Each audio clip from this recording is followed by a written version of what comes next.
My name is Juan N Babauta. I was born on September 7, 1953, Saipan. I grew up in the famous village of Tanapak, and although most of the family are in San Roque, a lot of people think I'm from San Roque, but I'm really not. I'm from Tanapak, or Tanapak. My father's name, they both passed away, Santiago Miyazaki Babauta, and my mom is Carmen Nekai Babauta. I'm not really well versed on some of the stories that my father has, mainly my father, because he was a young kid during that time, and but most of the stories I heard actually came from my grandmother, my father's mother, and some of the stories I heard wasn't really kind of favorable to the way that they were treated during the Japanese period, and I don't want to kind of expound on that, but basically that their opportunities to further their education and do work were limited, and so they had to kind of fend for themselves in ways that, whether it be farming or any other kind of agricultural activities to survive. Most of the stories I heard about the war came from my father. My mother never really shared anything with me on that. And probably because she was kind of much younger. But my father was a young man, probably 14, 15, 16, 17, and during the war, of course, they had to take shelter somewhere in the northern part of the island because they had to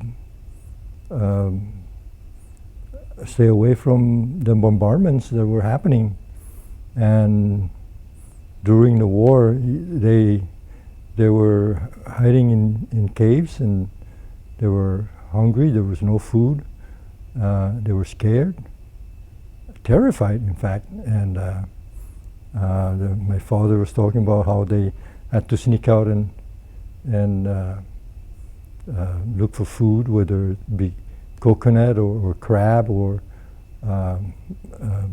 fishing is just not viable because of the war that was going on. But basically, and actually looking for water was the thing. And then shortly thereafter, my father was talking about how they, when they actually left the caves and wherever they were sheltering, found bodies all scattered around the beach area, especially from Tanapak up north. Bodies of dead people just were scattered all over the place and decomposing, and it was a sight that he said he will never forget. And those are the kind of the stories of the horror of war. Yeah. The Code of Honor was kind of the outgrowth of that was the idea of recognizing the U.S. servicemen that were killed during the war and honoring them in view of the fact that the 50th anniversary of the war was approaching. And we, the Sinai government, the U.S. government, both the Department of Interior that I've been working with, and the Congress and the military, the Department of Defense, trying to figure out how best we can honor the servicemen that were killed during the war, the U.S. servicemen. And the idea of coming up with a memorial came about. The idea of the Code of Honor where we had the marble wall. That came in later. But we talked about how best we can honor these men, whether we just basically do a publication of the men that were killed or something.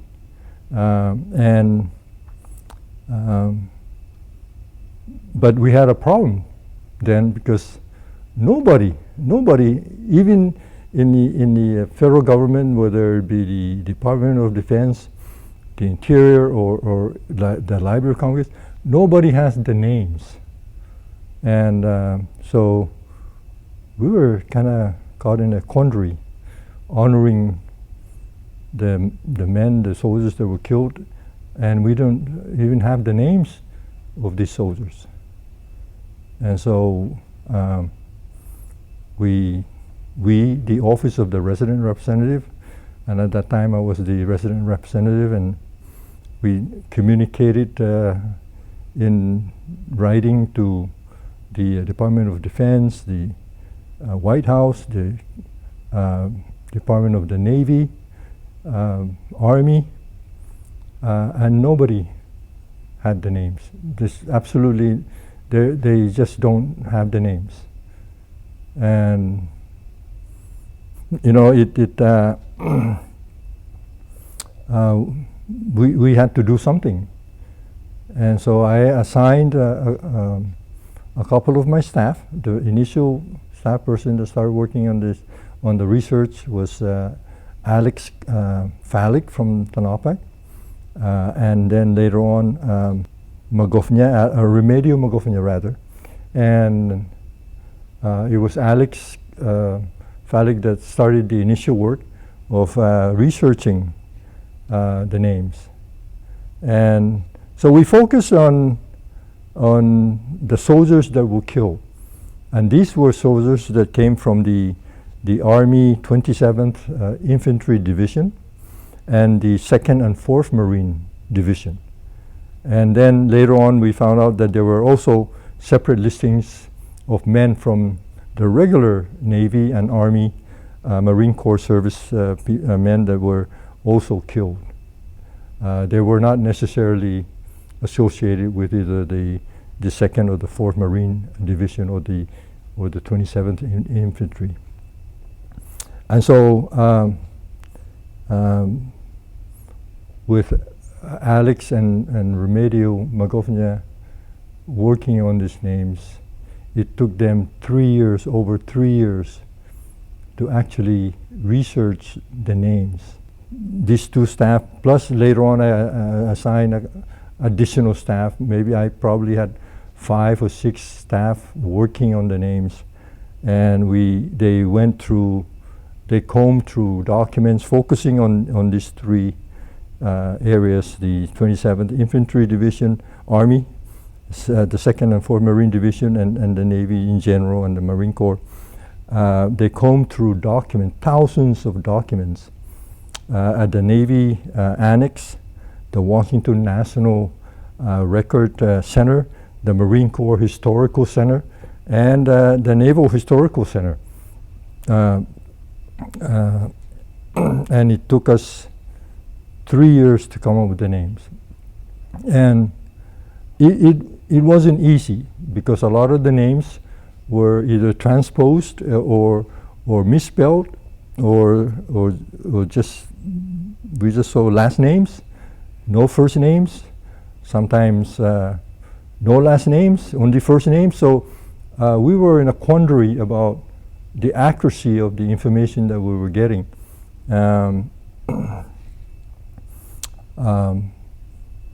We also contacted a lot of the private organizations, the Leatherneck organization, that were still very active. I don't know if they're still today, but the Leatherneck organization is a private organization that basically remained in contact with some of the men that were involved during the war here, and through this association they met every year, and they knew exactly who were, what friends or who were killed here.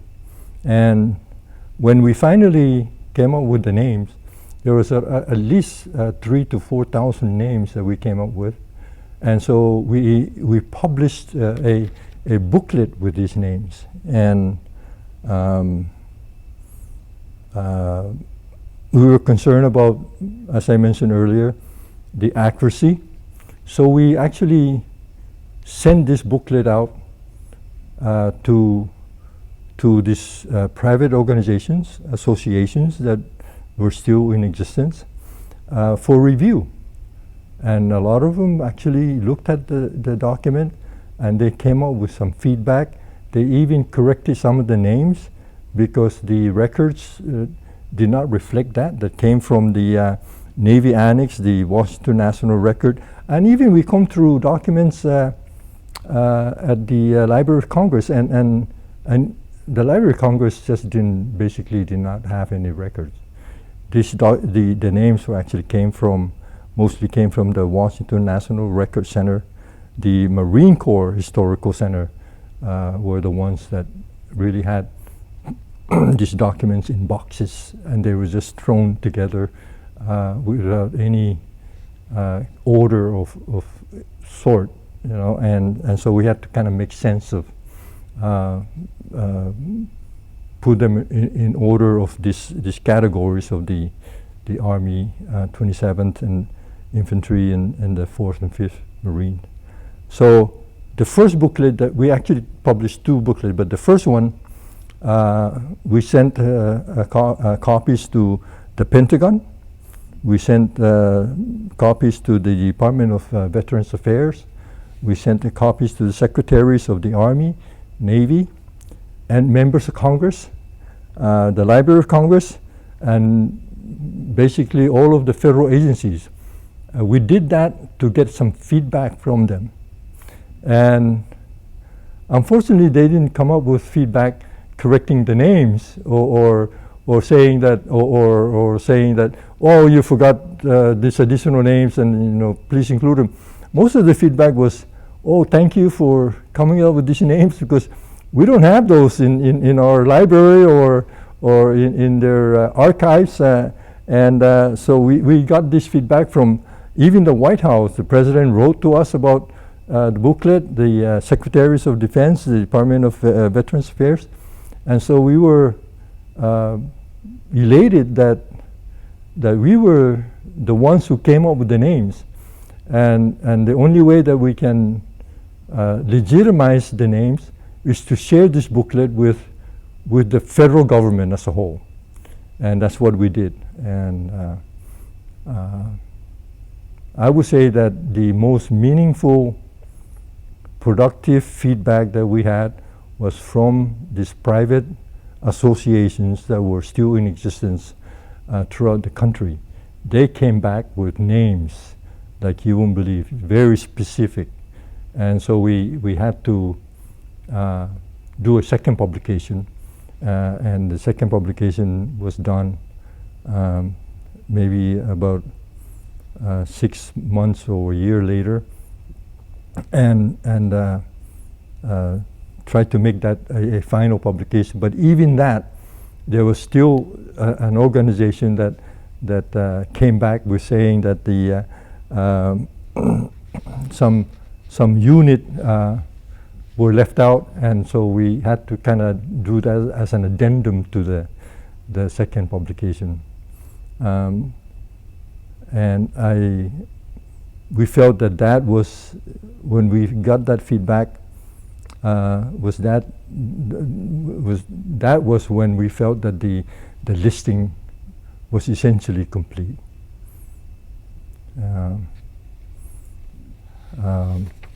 In fact, we got feedback from the then Secretary of Defense, William J. Perry, and basically in a letter he said, your efforts to recognize and honor our fallen heroes are commendable.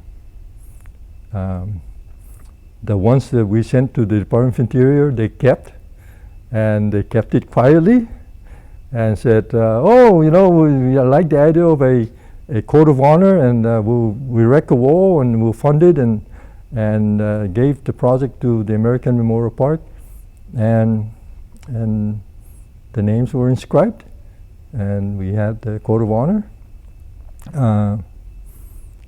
The U.S. soldiers that were killed were not just killed here in Saipan, some of them were also killed in Tinian. And so the Court of Honor had the names of those soldiers inscribed on the Court of Honor, verbatim taken out from the booklet. If you take the booklet, go to the Court of Honor, it's exactly the same. And we're proud that the Office of the Resident Representative had contributed to a history that would have been lost forever, because nobody in the federal government, the Department of Defense, nobody had any records of the names listed together in one publication. The names on the wall of the Court of Honor consist of thousands of men whom we will never meet and whom we can never adequately thank for the sacrifice made. In a letter that I wrote to the Department of Defense as a resident representative, I essentially said, and I kind of recall some of the a sentence that I said that in some small way the booklet was to acknowledge their dutiful sacrifice to country, and that the extraordinary impact and that impact the service that they did were extraordinary. The impact their lives have had on our own, and throughout their efforts we now live in the ideals that they so valiantly fought for. That's freedom and democracy and justice.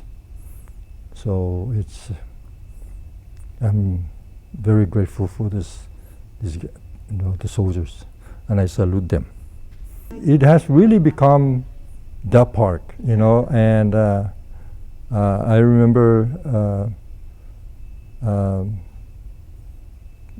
also talking about the Carolyn and how that was to be kind of the centerpiece of the park, but the Court of Honor has become the centerpiece of the park.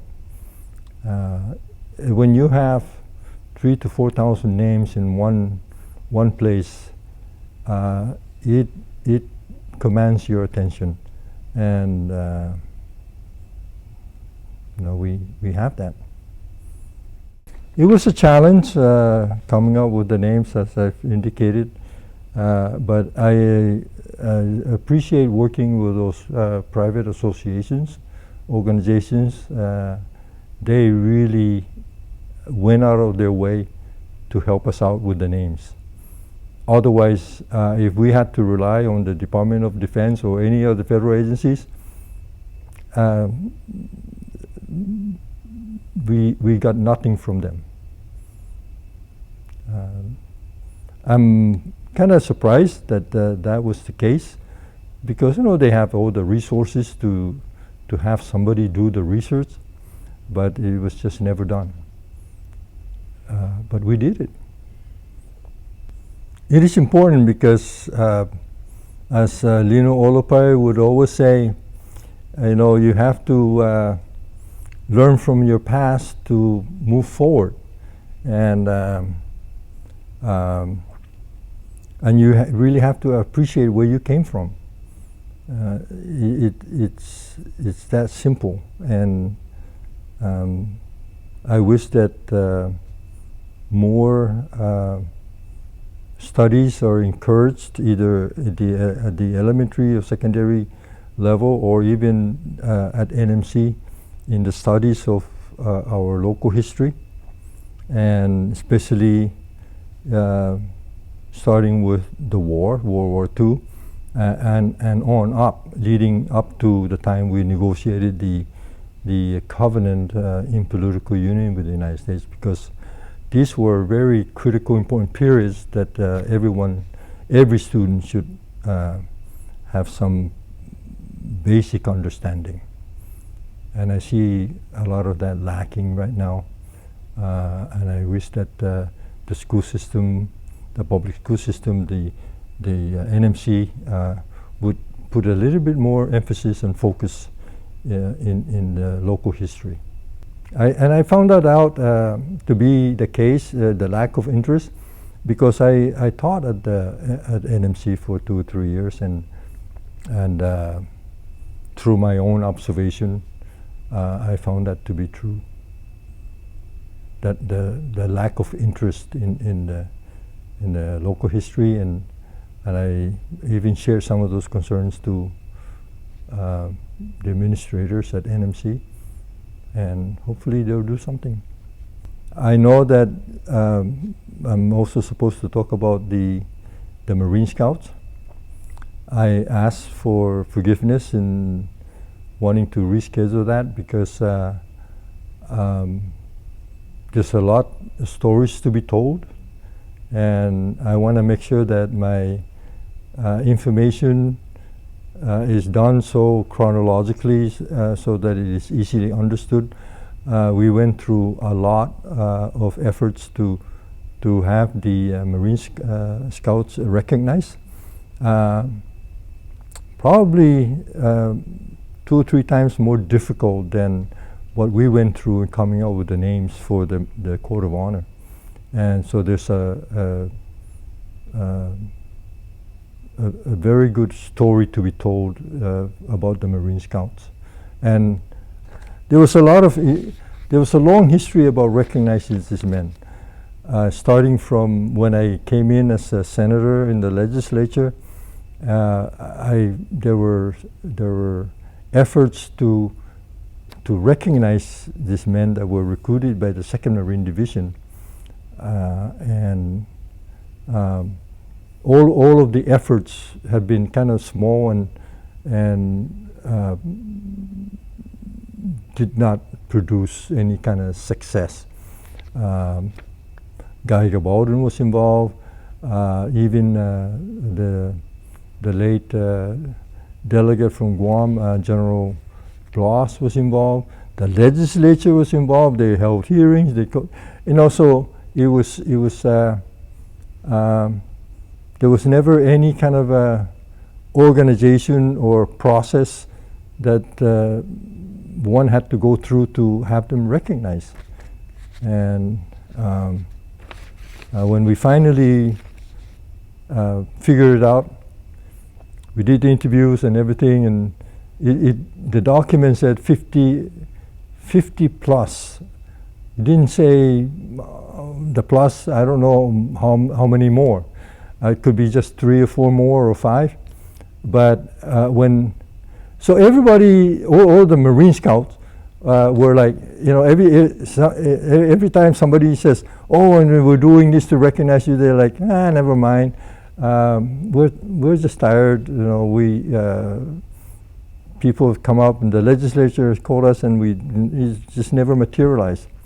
So when it finally became official, we did, Ed Pangilinan did a lot of interviews, and when they realized that it was for real, we already interviewed about 50, maybe 51, 52. And there were many, many more came out of the woodwork saying, hey, me too, and it was funny because the ones that were recruited for real, as Marine Scouts, they were saying, he's not a Marine Scout, and so there was a lot of finger pointing about who's a Marine Scout and who was not. And bottom line was that we actually beat the system. We could have had 20 more in addition on top of the 50 if we wanted to, as long as it kind of fit the criteria about age and about what they did during the aftermath of the war, and And if they just tell a little stories, we would have said, okay, we'll put your name in there. And in fact, I'm kind of guilty about that, because we kind of added some of the names that that a lot of the real Marine Scouts saying, you know, he wasn't a Marine Scout.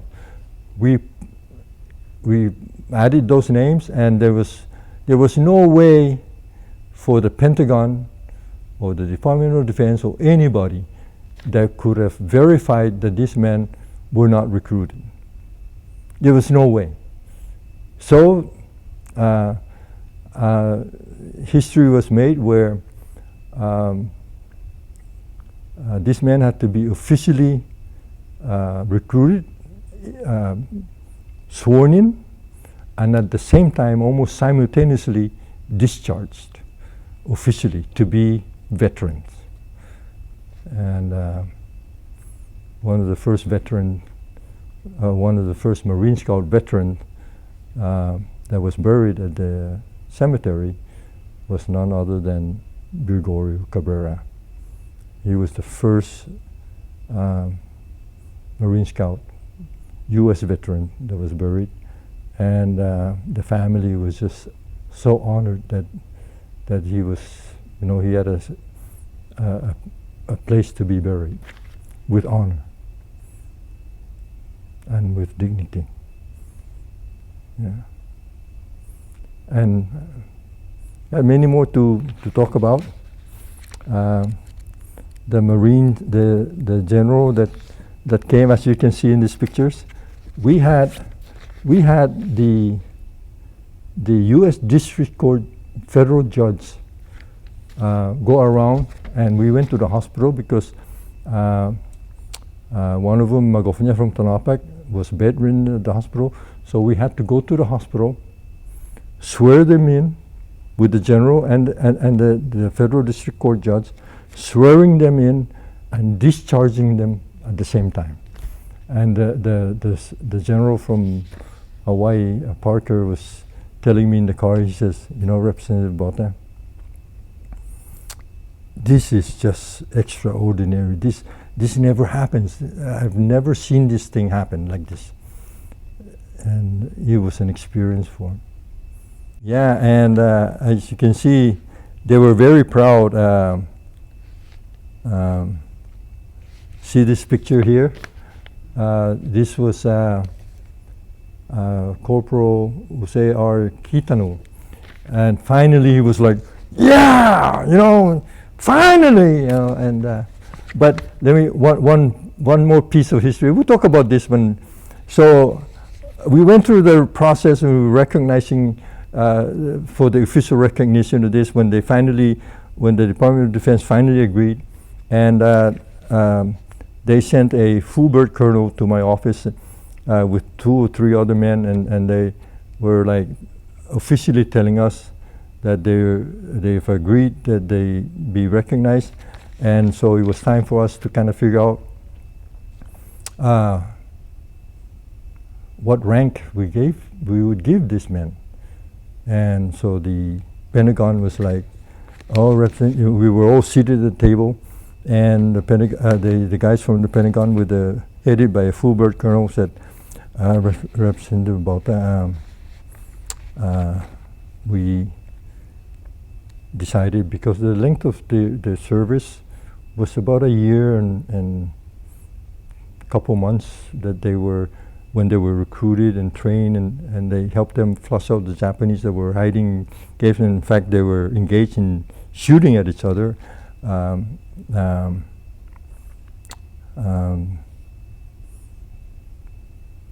colonel said, it is our recommendation that we give these guys the rank of private.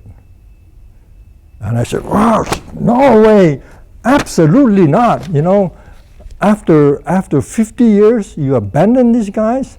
And you know, I was kind of dramatic about it, and like, you abandon these guys? You even pretended that it never happened? And then you're just gonna give them the rank of private? That's a disgrace, you know. And so they were like, holy shit, you know. They were shocked, and they said, well, can you give us 15, 20 minutes? And they huddled in the other room. They were calling the Pentagon, and before they did that, they said, so what rank do you recommend? I said, sergeant. Every one of them sergeant. And so okay, well, they retreated to the other room, calling up the Pentagon. I don't know who else they were calling. Came back at the table, and they said, the colonel said, Representative Babauta, what about if we give him the rank of corporal? I said, oh, corporal it is. So that's how we got the rank of corporal. And I would not have accepted the private rank. It's not because of the length of service or anything like any kind of sort of things like that, but it was the idea that they totally ignored these guys. They pretended that they didn't even exist, and so that was kind of it left a kind of a bitter taste in my mouth about it, and that's why I was kind of dramatic about no, there's no way private. So that's how we came up with the rank of corporal. He was at the table exchanging this, making this exchange.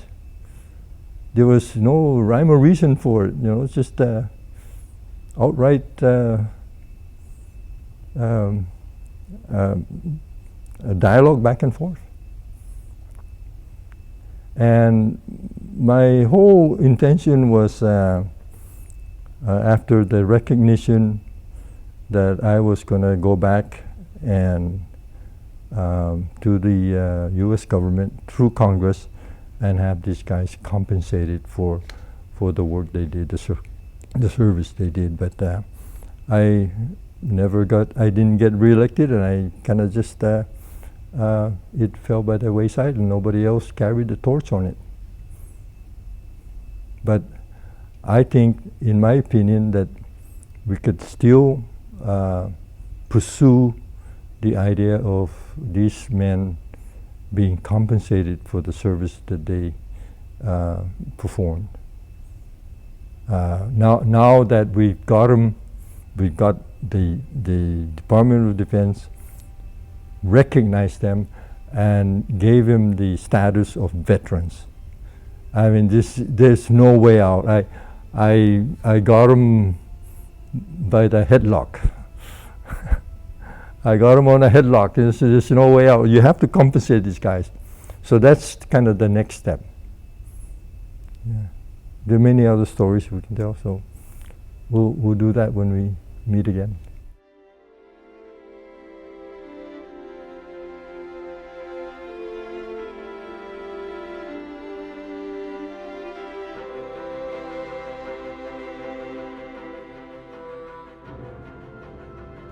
As you know, the bombardment for the Battle for Saipan began roughly around June 15, 1945, and by mid-month the following, the island had been declared secure. Although it was officially declared secured, there were still several hundred Japanese soldiers who were still in hiding in caves and in other areas throughout the island. And it became apparent that they were sniping at U.S. soldiers, and it was problematic for the U.S. soldiers, not willing to surrender even though the war had been, declared over and the island declared secured. And so the 2nd Marine Division that was here went out and recruited about 50 Chamorro men to help them kind of flush out the Japanese that are still hiding and show them where the caves were, because these 50 young men that were recruited had kind of general knowledge about the terrain of the island of Saipan and where the caves were and where all the hideouts. And that's how it started. And but let me just say that the battle for Saipan kind of gave birth to the Marine Scouts.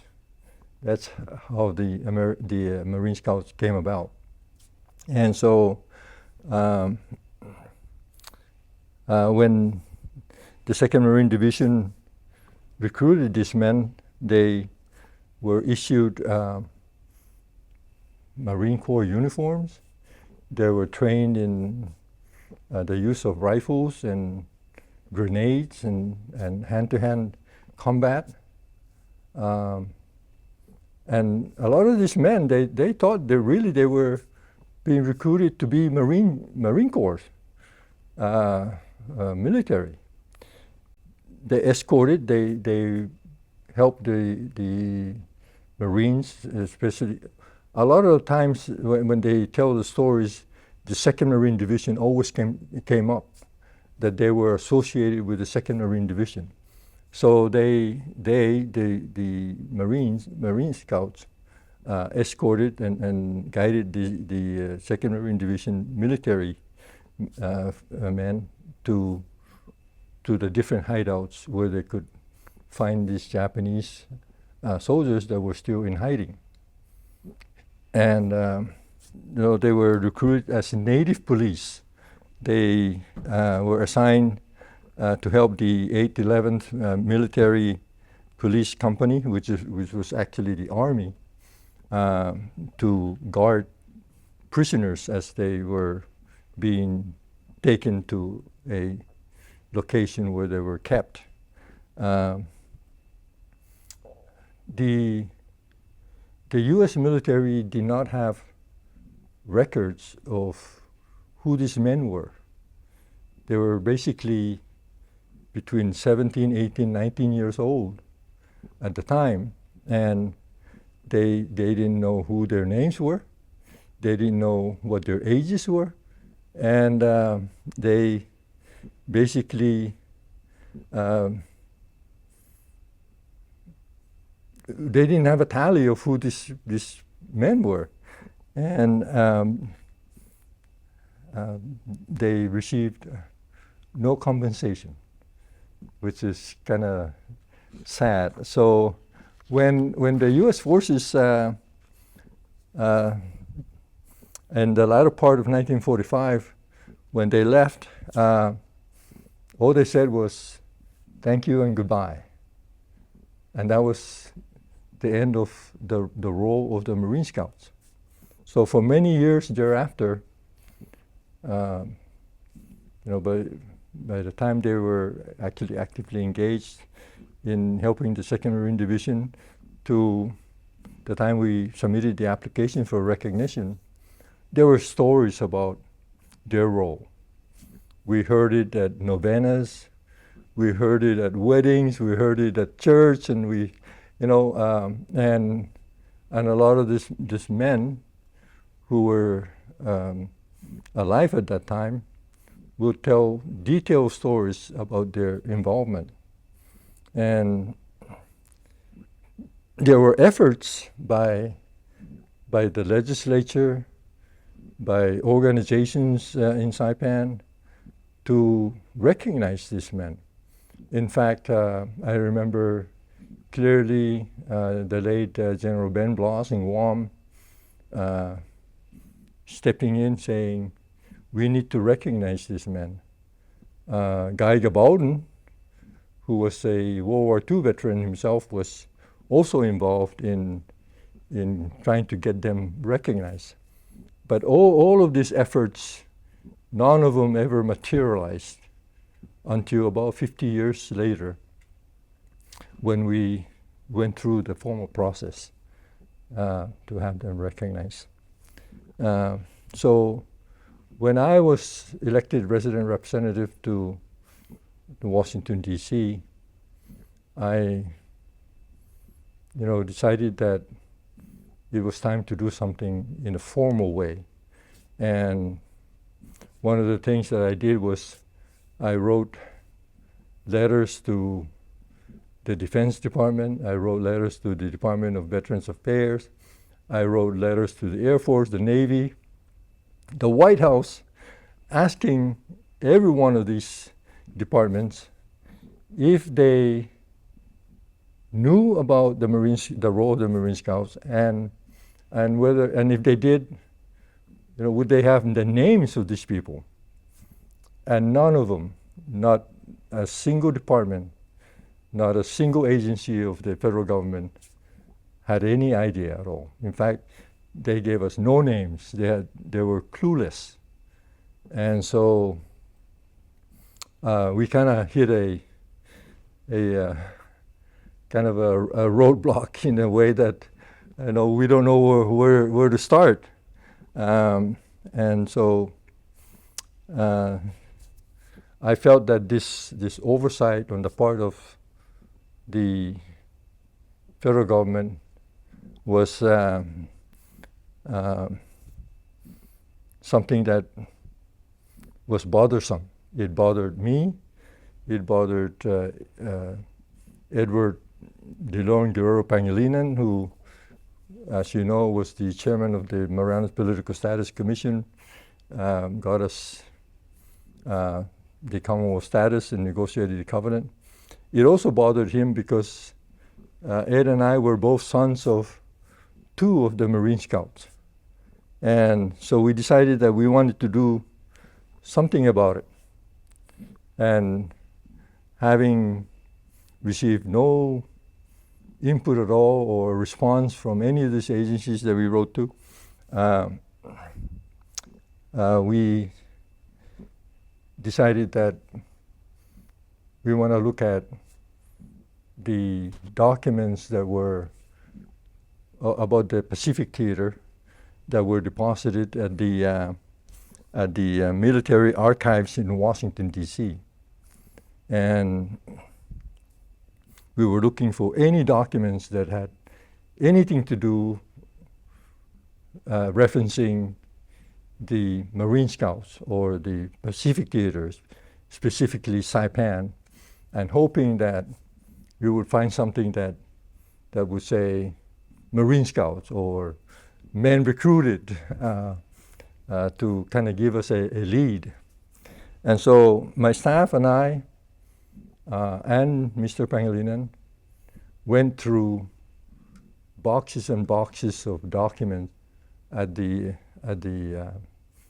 archives, and we actually went through over 50,000 pages of documents, and this was all through our own efforts.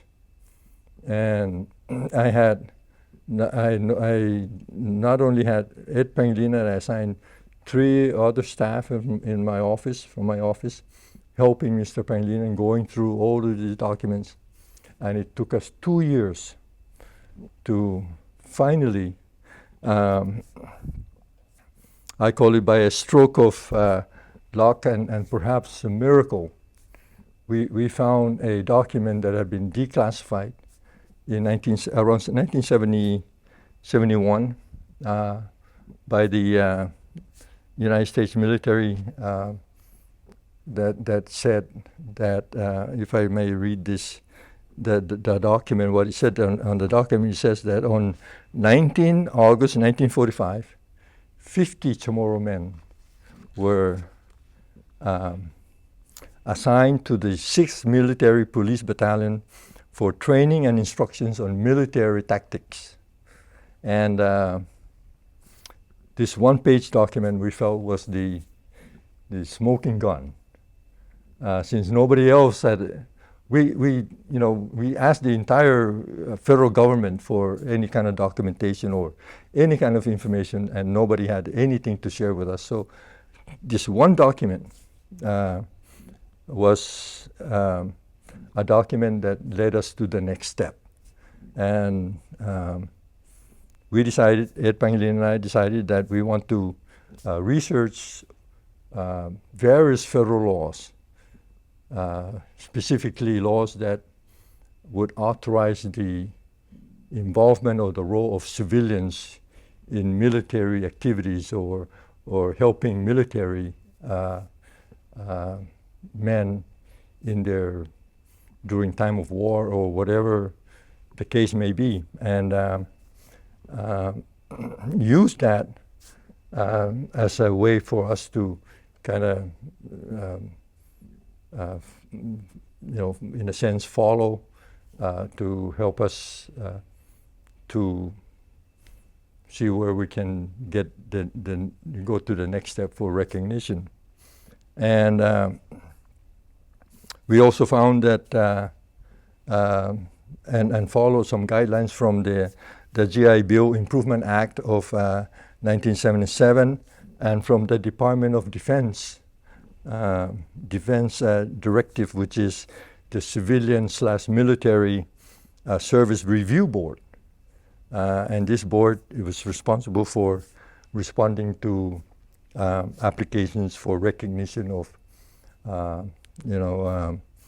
prior military service, which kind of fit the role of the Marine Scouts perfectly. And although we found this one document that says 50 Chamorros, they didn't say Carolinians, because the military at that time, the 2nd Marine Division, they couldn't distinguish between a Chamorro and a Carolinian. So we kind of hit another roadblock in that we didn't know who these men were. I just know that from the social gatherings that we had, we heard all the stories, and we've had Marine Scouts who claimed they were, tell the stories. So the only other way for us to find out who these men were was that we actually identified the men who were telling the stories and actually interviewed about 11, maybe 12 of them that were still alive at the time, and have them sign. They tell the stories and have them sign an affidavit, which really would authenticate that they were recruited and that they were involved in the helping the military. And so, as a final step, that's how we got the names, because nobody else had names. So from these men, the 12 or 13 that we interviewed, signing affidavits, they would tell about other men that were involved. And so we got the names from these 11 to 12 individuals. We came up with around 50 plus, maybe 54 names from them. And some of them had already passed, so we couldn't interview them, and we couldn't get affidavits from them, but we took it that they were telling the truth. But the 12, 13 men that we interviewed did sign an affidavit attesting to the fact that they were involved. And so as a final step, following the guidelines of the U.S. public laws and the Civilian Military Service Review Board, we filed a 100-page application with the Secretary of the Air Force on September 30, 1997. It was painstaking because the 100-page application was very detailed, and we had to provide all of the necessary information that was required of us. The petition called for, the one that we filed, for official recognition of the Marine Scouts. The application was filed on September 30, 1997, and the application was approved 2 years later on September 23rd, 1999.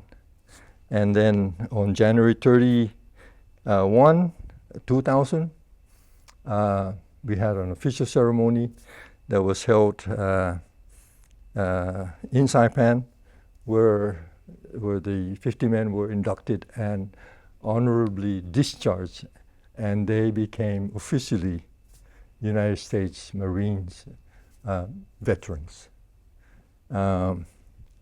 Marine Corps veterans.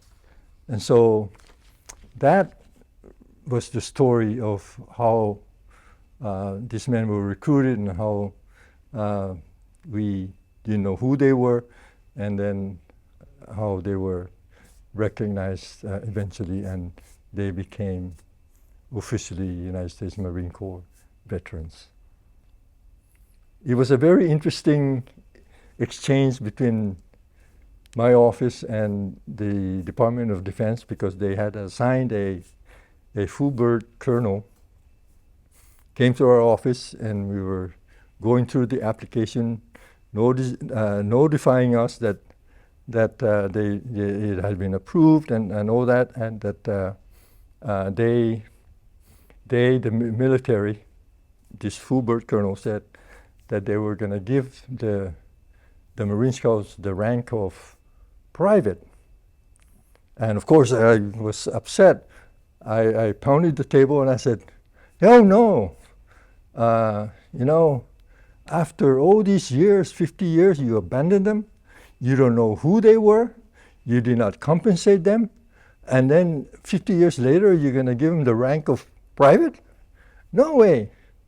And so the colonel said, sir, so what rank would you give him? He was asking me.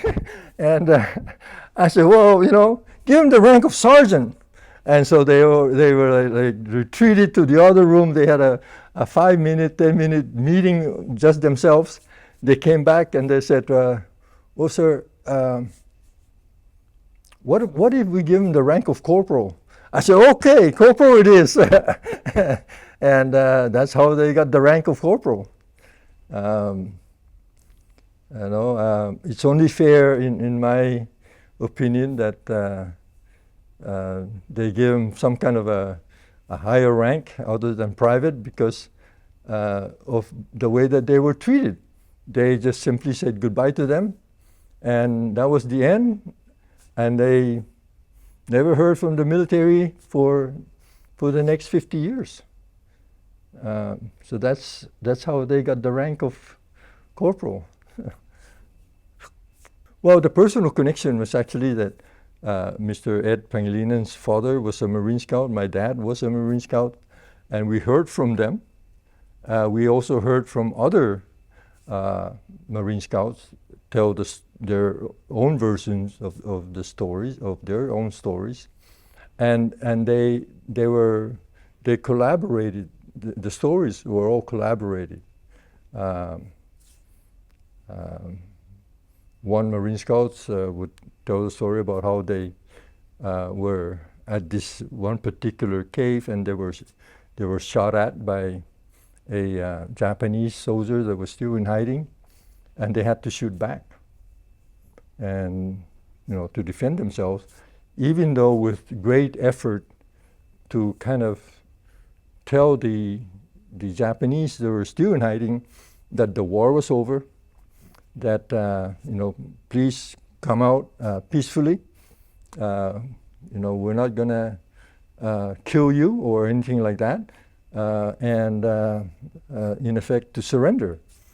But the feeling of not surrendering or surrendering is out of the question because of their loyalty to the Emperor of Japan, and it's just the nature of how they saw or see them serving their country and the Emperor, and they would not surrender, despite all these efforts that, the war's over and please come out and we'll see what we can do to get you back to Japan. A lot of them had learned a little Japanese. My dad, for example, spoke enough Japanese to be able to communicate to the Japanese who were still in hiding. And it helped that my grandmother was half Japanese. And probably that's where he learned some of his Japanese. Yeah. The ceremony was held at the multi-purpose here in Saipan, in Susupi. And it was packed full. The Marine Scouts that were still alive at that time they were excited. I mean, one picture of the Marine Scouts showing his fist, arm up in the air, saying, "Finally," and the kind of sad thing about it is because there were 2 or 3 other Marine Scouts that were not physically able to attend the ceremony. 2 of them were at the hospital as inpatients. Mr. De La Cruz was bedridden at his house, and so what happened was that we had to go to the hospital. Was accompanied by a 2-star general from out of Hawaii. We demanded and we asked that the federal district court judge accompany us, and the federal district court judge actually swore them in, and then discharged simultaneously, which is something I've never seen before. It was very interesting. So we had, for example, Marine Scout Santiago Magofnia, in bed, in his hospital bed, with his right hand up in the air, being sworn in and discharged at the same time. We did that also with Mr. De La Cruz at his residence up in Capitol Hill. And in the car, it was me, the judge, and the general. The general turning to me saying, Representative Babauta, this is something I've never seen myself as general, where we have the judge in the car and we're going to swear somebody in, right? And he says, this doesn't happen in the States. And he felt so honored that he was here to take part in the induction and discharge of this man. Yeah. Well, we had a war going. The island was being bombarded by U.S. forces, and if you were a 16, 17-year-old at the time, there would be nothing like joining the Marines, right? Especially the Marines. And they willingly, not thinking compensation at all. There's the excitement at the moment to be able to handle a rifle and learn how to throw a grenade and be trained in the hand-to-hand combat was exciting. And they didn't think anything of being compensated at all. So the excitement of the moment just propelled them to say, yeah, take me and I'll help the U.S. military. Well, a lot of these men, they already spoke English a little. Yeah, so and if they didn't, they had interpreters. And the ones that we interviewed, they never really brought up any kind of language barrier between them and the U.S. military.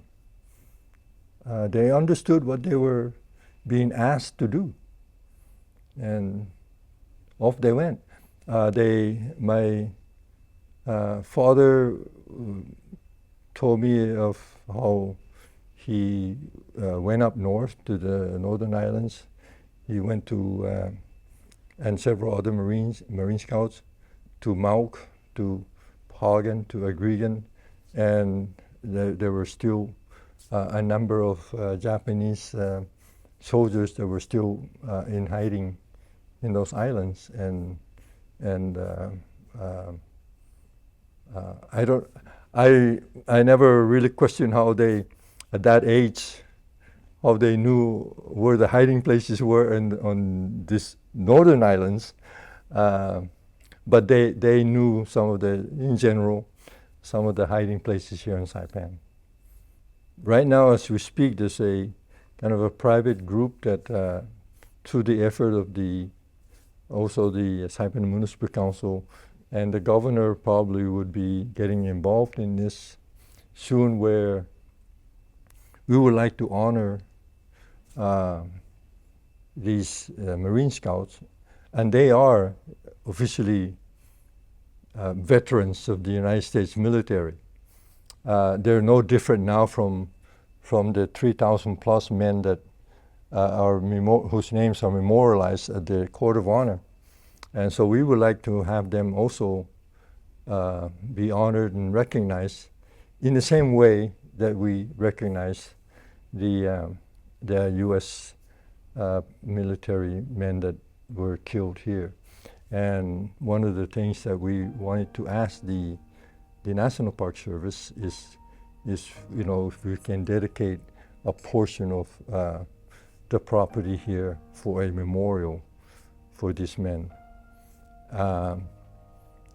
In conjunction with the role of the Navajo code talkers, they also played a role.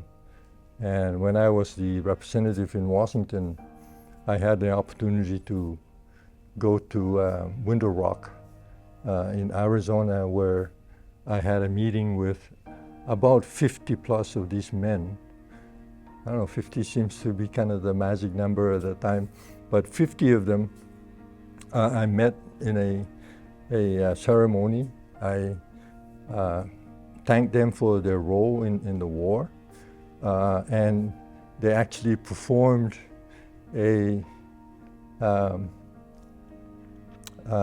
their secret code in their language, and I had the opportunity to kind of listen to the wording and how they were sending these coded messages out to the U.S. military. And then in turn, I thanked them in Chamorro. It was all in their language, and it was all in Chamorro, and thanking them for their role here in the Pacific and in Saipan in particular. And then later on that year, we actually invited a number of the code talkers, and they actually came to Saipan, and many of them who I accompanied throughout the island here remembered some of the areas. They remembered Tanapak very well, the lower base area, and they remembered Chalankanoa. So there was no question in my mind that they were here, and they were proud of what they contributed to the military. There was no way that the Japanese was going to decode their language. And yeah, they were very proud of their role. Yeah. Well, one of the things that I had in mind when we submitted the application for recognition was at that time we didn't want to bring up the question and the issue of compensation, and because we don't want to scare the military about money funding, so we decided we want to just kind of put that aside as an issue and do the most important thing, and that is to have them recognized, and then we can come back and say, well, what about compensating these guys? But as you well know, I was out of office, and so I didn't have the chance to kind of pursue that issue, and I hope that we can still pursue it. We have the governor, we have the delegate now, and then between these two offices, this issue can be brought back to the table for compensation. and rightly so.